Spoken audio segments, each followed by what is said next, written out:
बिस्मिल्लाहिर्रहमानिर्रहीम। अस्सलाम वालेकुम। आज 30 अक्टूबर है और दिन है बुध का। जस्टिस काजी फ़ाइज़ ईसा साबिक चीफ जस्टिस पाकिस्तान, उनके साथ एक नाखुशगवार वाक़या पेश आया है, क्योंकि आपको पता ही है कि पाकिस्तानी, चाहे पाकिस्तान के अंदर रहते हों या ओवरसीज़ पाकिस्तानी, उनके दिलों में काजी फ़ाइज़ के लिए सेंटिमेंट्स क्या हैं। तो उनके साथ जो वाक़या पेश आया है, पहले आप उसकी मुकम्मल वीडियो देखिए जो सामने आई है, फिर इस पर मज़ीद बात करते हैं।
मुझे लग रहा काजी इस गाड़ी में चला गया। मैं अभी पुलिस की कंप्लेंट करूंगा। This is against article 10 of the human rights act 1998। हमारा राइट बनता है पीसफुल प्रोटेस्ट का, and article 11 protects the right to freedom of assembly. ये इन्होंने गलत किया है। क्या गलत किया? जो क्या गलत किया? वन ऑफ द प्रोटेस्टर्स, पहले एक गाड़ी लगी थी, as far as I know एक गाड़ी लगी थी प्रोटेस्टर को। So this is a violation of the Human Rights Act, जो यूके का आइन है, जो यूके का आइन है। साथी एक second. Now a formal complaint will be lodged against the police and मैं जरा पूछता हूँ कि पुलिस क्यों है जी? पुलिस के खिलाफ लानत भी दे दी उसको सूद समेत। मैं जरा पूछता हूँ किसको बेगैरत इतना था, तू आगे जा रहा है। ये है तुम्हारी इज्जत, ये है तुम्हारी इज्जत। तुमने पाकिस्तान को रुस्वा किया, आज हमने तुम्हें रुस्वा कर दिया। बेगैरत, लानती, बेगैरत। तुझे कब्र में भी जगह नहीं मिलेगी। क्या कहेंगे आप लोग? काजी को तो मैं नहीं देख सकी, लेकिन दो चेहरे लोगों ने छुपाए हुए थे। वो कौन था? काजी जो नीचे था वो आगे बैठा हुआ, और एक उसके साथ आई थिंक उसकी वाइफ थी। तो ये आपने वीडियो, एक वीडियो आपने मुकम्मल देखी है, बाकी वीडियो आप साइड पे, बाकी वीडियोज़ आप साइड पे विंडो में देख रहे होंगे, साथ साथ चल रही हैं। और ख़ास तौर पे ये तस्वीर, जिस तस्वीर में आप देखें कि काजी फ़ाइज़ ईसा साहब और सरीना ईसा साहिबा जो हैं, उन्होंने सर नीचे झुकाए हुए हैं। और ये काजी साहब और सरीना ईसा साहिबा ने किस तरह से सर झुकाए हुए थे, ये मैं आपको बता देता हूँ, क्योंकि मुझे खुद एक्सपीरियंस है। जब ये काजी साहब के दौर में, बल्कि मैं तो उससे पहले मुझे गिरफ्तार किया गया था, लेकिन काजी साहब के दौर में भी ऐसे ही है कि जब भी किसी को उठाया जाता है तो उसको जब गाड़ी में बिठाया जाता है तो उसकी आंखों पे पट्टी बांध के और बिल्कुल इसी तरह से उसका सर नीचे झुका दिया जाता है और उसको गाड़ी में नीचे मतलब बिल्कुल यूँ लिटा दिया जाता है कि उसको साइड से कोई ना देख सके कि कोई बंदा जो है इस गाड़ी के अंदर है, ना उससे पता हो कि उसको किस तरफ ले जाया जा रहा है। तो आज काजी फ़ाइज़ ईसा साहब खुद उसी तरह से उन्होंने सर झुकाया हुआ था, लेटे हुए थे, ताकि पता ना चले कि कौन इस गाड़ी में जा रहा है। आप यहाँ पे देखें कि पहले तो जब जैसे ही पता चला कि काजी फ़ाइज़ साहब जो है वो लंदन जाएंगे, तो काजी फ़ाइज़ ईसा साहब यहाँ से इस्लामाबाद से जो रवाना हुए, 12 बजे उनका जो टेन्योर है वो ख़त्म हुआ और 3 बजे की वो एयरपोर्ट पे चले गए और उसी स्क्वाड के अंदर वो गए जो बतौर चीफ जस्टिस पाकिस्तान उनको मिला हुआ था, ताकि वो फुल प्रूफ सिक्योरिटी में जो है वो काजी साहब जो है वो एयरपोर्ट पर पहुंचे। एयरपोर्ट पे पहुंचे और जैसे वो एयरपोर्ट पर पहुंचे, वो जहाज़ में सवार हुए, तब से ही उनकी वीडियोस आने लग गई।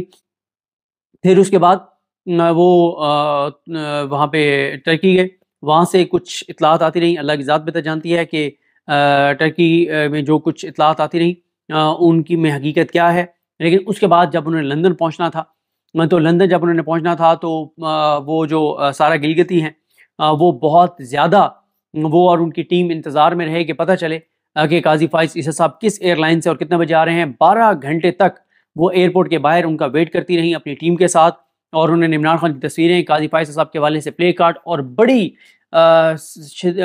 बहुत बड़ी उनकी तैयारी थी काजी साहब के सामने एहतजाज रिकॉर्ड कराने की। लेकिन खैर काजी साहब कि शायद उस दिन किस्मत अच्छी थी कि सारा गिलगित थी और उनकी टीम से तो उनका आमना सामना नहीं हो सका, क्योंकि जो वहाँ पे पाकिस्तानी हाई कमीशन है उन्होंने काजी साहब को जो है वो वहाँ से बैक डोर से वहाँ से निकाल दिया। और यहाँ पे रुक के आपको ये भी बता दूँ कि काजी साहब जब लास्ट डे था उनका सुप्रीम कोर्ट में, तो वो भी आप वीडियोज़ देख चुके हैं कि किस तरह से उनसे सवालात हुए, कितना उनको टफ टाइम मिला और कितने वो बेबस थे, कितनी उनकी बेबसी थी। उनकी तीसरी बेबसी वो थी जो काजी फाइज साहब की उस दिन थी, क्योंकि उससे पहले मैंने उनको पूरे टेन्योर में 2 बार बेबस देखा था। पहली बार मैंने पूरे काजी साहब के टेन्योर में उनको पहली बार बेबस देखा था जिस दिन उनके सामने फैसल वाडा पेश हुए थे। उस दिन काजी साहब बिल्कुल बेबस थे और बिल्कुल उनकी नजरें झुकी हुई थी और वो बिल्कुल उनके जो है वो कोई उनसे बात नहीं हो पा रही थी और बिल्कुल वो लेटे हुए थे। दूसरी बार उनको बेबस देखा गया था जिस दिन मुबारक सानी केस था, उस दिन वो बेबस थे। तीसरी बार उस दिन वो लास्ट जो उनका डे था सुप्रीम कोर्ट में, जुमे वाला दिन, जिस दिन उन्होंने वो मकबरे और कब्रों का इफ्तिताह किया, उस दिन उनकी बेबसी थी। और आज चौथी बार हमने उनकी बेबसी देखी है जब वो इस तरह से गाड़ी में सर झुका के लेट के और काजी साहब जो है वो जा रहे थे और भाग रहे थे। उनका आज भी जो है वो वेट किया शायान ने, उनकी टीम ने, उन्होंने वहाँ उनका वेट किया कि वो कब निकलेंगे। काजी साहब पहले अंदर बहुत ज़्यादा इंतज़ार करते रहे कि किसी तरह से लोग बाहर चले जाएं, लेकिन उनके पास भी इंफॉर्मेशन पक्की थी कि काजी फाइज साहब अंदर हैं। जैसे ही, और आप देखें ना कि जब गेट खुला तो उन्होंने पहले ही कहना शुरू कर दिया कि काजी आ गया है। इसका मतलब ये है कि तमाम लोग जो वहाँ पर आए हुए थे वो सब निकल गए थे और सबसे आखिरी गाड़ी जो निकली है वो काजी फाइज ईसा साहब की निकली है। अब आप देखें ना, इससे पहले एक वाक़या आपको पता है कि वो जो हुआ था ये क्रिस्टीज वाला। अब आप देखें ना, क्रिस्टीज वाला जो वाक़या हुआ उसको मैंने भी कंडेम किया था। मैंने ये कहा था कि उनकी बेटी और बीवी की मौजूदगी में उनसे इस तरह से जो है वो सवाल नहीं होने चाहिए थे जिस तरह से, या इस तरह से उनको नहीं कहना चाहिए था कि तुम ईसा फाइज हो, लानत तुम पे। मैंने उसको कहा था कि ये नहीं होना चाहिए था, सवाल होना चाहिए काजी फाइज साहब से और सवाल होगा, लेकिन उनकी बेटी की और बीवी की मौजूदगी में ये नहीं होना चाहिए था। और मैं खुद ये समझता था, सच्ची बात यह है कि उस वाक़े के बाद काजी साहब जो है वो बदल जाएंगे। उस वाक़े के बाद काजी साहब जो है वो अपने हलफ से थोड़ा सा उसके मुताबिक चलना शुरू कर देंगे, थोड़ा सा एहसास कर। लेकिन काजी साहब मजीद ढिठाई और बेशर्मी के साथ और बेगैरती की हद तक काजी फाइज साहब ने उसके बाद चीज़ें की, और वो चीज़ें की जिसका नुकसान पाकिस्तान को और पाकिस्तानियों को हुआ। देखें, ये जो कुछ काजी फाइज साहब के साथ हुआ है, इससे पहले मियाँ नवाज शरीफ के साथ हुआ है। मियाँ नवाज शरीफ साहब जो हैं उनकी भी एक जो ये वीडियो है, पहले आप मियाँ नवाज शरीफ साहब की भी एक वीडियो और सामने आई है मियाँ साहब की, ज़रा ये वीडियो देख लीजिए तो फिर बात करते हैं।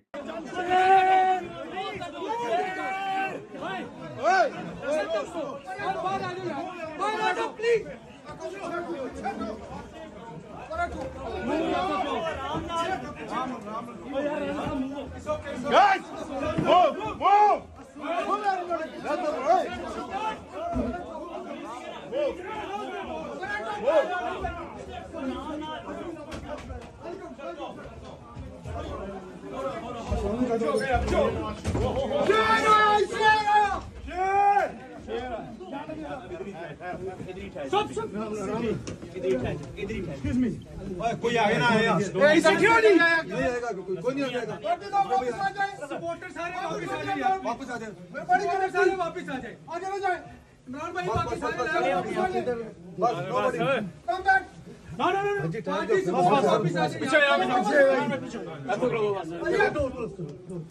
ये आपने देखी मियाँ नवाज शरीफ साहब की वीडियो, जो कुछ उनके साथ हुआ है। और ये तो एक वीडियो है, दर्जनों ऐसी वीडियोस हैं। और लोग जो है वो उनके फ्लैट्स के अंदर घुसे हुए थे, चाहे वो उनके अपने थे या प्रोटेस्टर्स थे, ये नहीं पता। यानी ये उनके साथ हुआ। फिर आपने देखा कि जब वो यूएस वहां से गए, यूके से, वहां पे भी ओवरसीज पाकिस्तानी पहुंचे हुए थे। ये यानी सबक है कि जो भी पाकिस्तान के साथ बेवफाई करेगा, ना उसकी जिंदगी को यूके में सुकून है, ना उसकी जिंदगी को यूएस में सुकून है, ना, मतलब आप देखें कि हालांकि नहीं होना चाहिए जब खाना काबा की हदूद में कोई हो, मस्जिद नबी की हदूद में हो, जितना भी आपके खिलाफ नहीं होना चाहिए, लेकिन वहां पे भी इन लोगों के साथ वाकयात हुए और जिसके बाद फिर कई पाकिस्तानी वहां पे गिरफ्तार हुए, सख्त सजाएं दी गई। ज़ाहिर है सऊदी अरब इस चीज़ को अलाउ नहीं करेगा कभी भी कि उम्रे पे आने वालों को, चाहे वो कोई भी उनका माजी हो, अपने मुल्कों में जो भी उनका किरदार हो, उनके साथ उस हदूद में ये हो, और सख्त सजाएं पाकिस्तानियों को दी गई। तो तब से थोड़ा सा वहाँ पे ठहराव आ गया, वरना इन लोगों के लिए उम्रा करना भी मुमकिन नहीं था। यानी इस हद तक इनकी नफरत है। अब देखें काजी फाइज ईसा, इसीलिए मैं कहता हूं कि हमारे मुल्क के जितने भी लोग हैं वो सब सबक सीखें कि जो मुल्क के साथ ऐसा सलूक करेगा। अब काजी फाइज ईसा के देखें ना, उनके जराइम की जो दास्तान है, जो एज ए पाकिस्तानी मेरे लिए सबसे तकलीफ दे बात है, वो ये है कि जब काजी फाइज ईसा ने जो कुछ काजी फाइज ईसा ने 8 फरवरी के इंतखाबात के अंदर किया, 8 फरवरी के इंतखाबात के अंदर क्या किया? भल्ले का निशान छीना, 8 फरवरी की तारीख दी, उससे पहले नवाज शरीफ की तायात नाअहली खत्म की, लेवल प्लेइंग फील्ड नहीं दी, पीटीआई के साथ ज्यादती की, पकड़ धकड़ करवाई, जबरी गुमशुदियां करवाई, जुल्म जबर तशद्दुद यजीदियत बर्बरियत करवाई, और मुल्क के सिकंदर उस्मान राजा को सपोर्ट किया, धांधली कराने वालों को सपोर्ट किया, करने वालों को सपोर्ट किया, फिर मैंडेट वापस नहीं आने दिया, ट्रिब्यूनल वाले केस को मुअत्तल करके रखा, रीकाउंट के नाम पे नून लीग को सीटें दी, 63A वाला फैसला दिया, फिर जबरी गुमशुदगियां जो दोबारा हुई, जो कुछ उसके बाद हुआ मुल्क के अंदर 63A वाले फैसले के बाद मुनर्रफ करवाने के लिए। अब आप देख लेना, कल जो मैं उस पर तफसील से भी बात करूंगा, जो हाजी इम्तियाज साहब की भाभी जो एजाज चौधरी साहब जो मंडी बहाउद्दीन से साबिक एमएनए हैं, उनकी अहलिया के साथ जो कुछ हुआ है, दिल दहल जाता है, दिल दहल जाता है। जो फयाज छजड़ा जो एमएनए है कोटद्दू से, जो उनके साथ हुआ है, दिल दहल जाता है। जो बाकी लोगों की फैमिली के साथ हुआ, जो आदिल बाज़ई के साथ हुआ, जो सादुल्लाह बलोच के साथ हुआ, जो इन सारे और दर्जनों पीटीआई के एमएनएस हैं, बराई साहब हैं, जो कुछ उनके साथ हुआ, शफकत अवान के साथ जो कुछ हुआ, इन सब के साथ जो कुछ हुआ, अवैस जखड़ की फैमिली के लिए जिस तरह से उनके लिए मुश्किलात पैदा की गई लिया से जो एमएनए हैं, और यानी मेरे इस वक्त जहन में सारे नाम नहीं आ रहे जिन जिन एमएनए के साथ हुआ, ये वो जो जिन्होंने खुरम दस्तगीर को हराया था गुजरांवाला से, उनके साथ जो कुछ हुआ, और कितने मतलब एमएनएस हैं जिनके साथ हुआ। सनाउल्लाह खान मस्ती खेल को देख लें, मतलब पीटीआई के एमएनएस के साथ जो कुछ हुआ उस 63A वाले फैसले के बाद, कोई मुहज़्ज़िब मुआशरे में ये हो सकता है? और जो बताया है उन्होंने, मैं बल्कि इसी वीडियो में आपको जरा बता देता हूँ। अब देखें ना कि हमें ये तो नजर आ रहा है कि काजी फाइजा के साथ ये कुछ हुआ है, लेकिन हमें ये क्यों नहीं नजर आता जो कुछ कल उन्होंने एजाज चौधरी साहब की एहलिया ने बताया। और फिर ये तो एजाज चौधरी साहब मंडी बहाउद्दीन वाले हैं, और जो सेनेटर एजाज चौधरी साहब हैं, जो कुछ उनके साथ हो रहा है वो भी आपके सामने है। अब जरा सुनिए, 2 मिनट में सुनिए, तो आपको as a Pakistani, as a इंसान तकलीफ होगी, आपको अजियत होगी सुन के। आप कहेंगे कि यार ये कैसा हमारा मुल्क बना दिया इन्होंने। कि उन्होंने बताया कि 11 अक्टूबर को नामालूम अफराद हमारे घर में दाखिल हुए, मुलाजमीन से मोबाइल छीनकर लिटाकर उनको मारते रहे, एजाज चौधरी और इम्तियाज चौधरी का पूछते रहे, एक मुलाजिम की नाजेबा हालत में वीडियो बनाते रहे, इस्त्री से उसको जलाते रहे, उसे कहा कि जाओ और बाजी के रूम का दरवाजा खुलवाओ, यानी एजाज चौधरी साहब की जो एहलिया हैं उनके कमरे का दरवाजा खुलवाओ। तो मुलाजिम ने कहा कि मैं इस घर का पुराना और वफादार मुलाजिम हूँ, आप मुझे चाहे जान से मार दें, लेकिन मैं इस हालत में उस कमरे में नहीं जाऊंगा, क्योंकि वो मेरी माँ भी हैं, मेरी बहन भी हैं। फिर उन्होंने बताया कि उस मुलाजिम की जवान बेटियां हैं, उसकी बीवी की डेथ हुई है, वो उसी घर में रहते हैं, उसको धमकी दी गई कि तुम्हारी बेटियों को तुम्हारे सामने ले आएंगे, उनकी तज़ीक की जाएगी। तो उसने कहा कि मेरी तजलील मेरी बेटियों के सामने करने के बजाय मुझे चाहे गोली मार दो, लेकिन मेरे साथ ये ना करो। फिर वो कहती हैं कि दरवाजे पर उन्होंने पाँव मारे, उसको तोड़ने की कोशिश की। 11 माह का मेरा बेटा और 9 साल की मेरी बेटी सोए हुए थे। मैंने जल्दी से दरवाजा खोला कि कौन सी करबला बर्पा हो गई हमारे घर में। मेरी बेटी को घुटनों से घसीटा गया, मेरे बेटे को बेड से घसीटा गया, मुझे सर से चादर के बगैर और पाँव में जूते के बगैर नीचे वाले फ्लोर पर लाकर बंद कर दिया गया। मेरे बच्चों को 9 साल की बेटी और 11 माह के बेटे को अलग कमरे में बंद कर दिया। उनके रोने की चीखने की आवाजें मुझे आ रही थी। मेरे पाँव पर अपने जूतों के साथ एक एहलकार जो है वो जोर डाल के खड़ा हो गया और कहा कि अपने नंबर से अपने खामिद को कॉल मिलाओ। मेरे नंबर से मेरे खामिद को कॉल्स मिलाई गई, मुझे गालियां देते रहे। जो कुछ मेरे साथ किया गया वो मैं बता नहीं सकती। और साथ मुझे कहा गया कि तुम्हें तुम्हारे बच्चों को ले जाएंगे। जो मेरे साथ सलूक हुआ वो बताते हुए मुझे शर्म आती है। मैं हाउस वाइफ हूँ। 9 बजे से लेकर रात 1 बजे तक हमारे घर में ये सब कुछ किया गया। उसके बाद मैं इतने ट्रॉमा में रही कि मैं 2 दिन हॉस्पिटल रही। जाने के बाद जब वो चले गए जिन्होंने आके हमारे घर पे हमला किया था, तो कभी मैं एक अपने मुलाजिम को पानी पिलाती थी, कभी दूसरे को पिलाती थी, कोई इधर गिरा पड़ा है, कोई उधर गिरा पड़ा है। और ये सारा कुछ जो है वो हुआ है, जो कुछ वो कहती। और उनकी बेटी भी वहाँ पे 9 साल खड़ी थी और वो कहती है कि जो कुछ मेरे साथ 3 बार उन्होंने कहा कि जो कुछ मेरे साथ हुआ है मुझे बताते हुए शर्म आती है। 15 पर कॉल की, उन्होंने कहा जी हम मजबूर हैं, आपको भी पता है कि हम कुछ नहीं कर सकते। और 11 अक्टूबर से लेके आज तक वो कहते हैं रोजाना हमारे घर में आके और कोई ना कोई वारदात जो है वो डाली जाती है। ये शहर इक़्तिदार इस्लामाबाद की हालत है। और जब उन्होंने ये प्रेस कॉन्फ्रेंस की तो उनके साथ जो उमर अयूब साहब थे, सलमान कमराजा साहब थे, असद कैसर साहब थे, आमिर डोगर साहब थे, हुस्नउल्लाह खान मस्ती खेल साहब और फिरदौस शमीम नकवी साहब और अखुनज़ादा हुसैन अहमद थे। और बड़ी सख्त वहाँ पे उमर अयूब साहब ने गुफ्तगू की, सलमान कमराजा साहब ने गुफ्तगू की, शेख वकास अकरम साहब ने उसके बाद प्रेस कॉन्फ्रेंस की। देखें, एक बात बिल्कुल ठीक कर रहे हैं सलमान कमराजा साहब। सलमान कमराजा साहब आजकल बहुत ज़बरदस्त एक बात करते हैं, वो कहते हैं मसला पीटीआई का नहीं है, ये बहसीत पाकिस्तानी हम सब का मसला है। कि और मुझे याद है एक खिताब उनका अल्लामा राजा नासिर अब्बास साहब का, और अल्लामा राजा नासिर अब्बास साहब ने बड़े ज़बरदस्त दलाइल के साथ ये 9 और 10 मुहर्रम की दरमियानी रात उन्होंने जामे इमाम सादिक में एक खिताब किया था, जिसमें G9 में, जिसमें उन्होंने यही कहा था कि करबला का पहला सबक भी यही है कि आप अपने मुआशरे से कट के नहीं रह सकते, आप इररेलेवेंट नहीं हो सकते कि आप कहें कि मेरे मुआशरे के अंदर इंसानों के साथ, मुसलमानों के साथ जो कुछ भी हो रहा है मुझे उससे कोई फ़र्क नहीं पड़ता, होता रहे। कम अज़ कम हम इतना तो कर सकते हैं कि हम किसी चीज़ को कंडेम कर सकते हैं। और कल मैं देख रहा था कि शाहज़ेब खानज़ादा के प्रोग्राम में आधा घंटा उसने इंटरव्यू किया है शेर अफजल मरवत साहब का, और एक लफ्ज़ नहीं बोला उसने इसके ऊपर जो हाजी इम्तियाज साहब की भाभी के साथ हुआ, एजाज चौधरी साहब की अहलिया के साथ हुआ। और हैरानकुन तौर पर शेर अफजल मरवत साहब ने भी कोई बात नहीं की।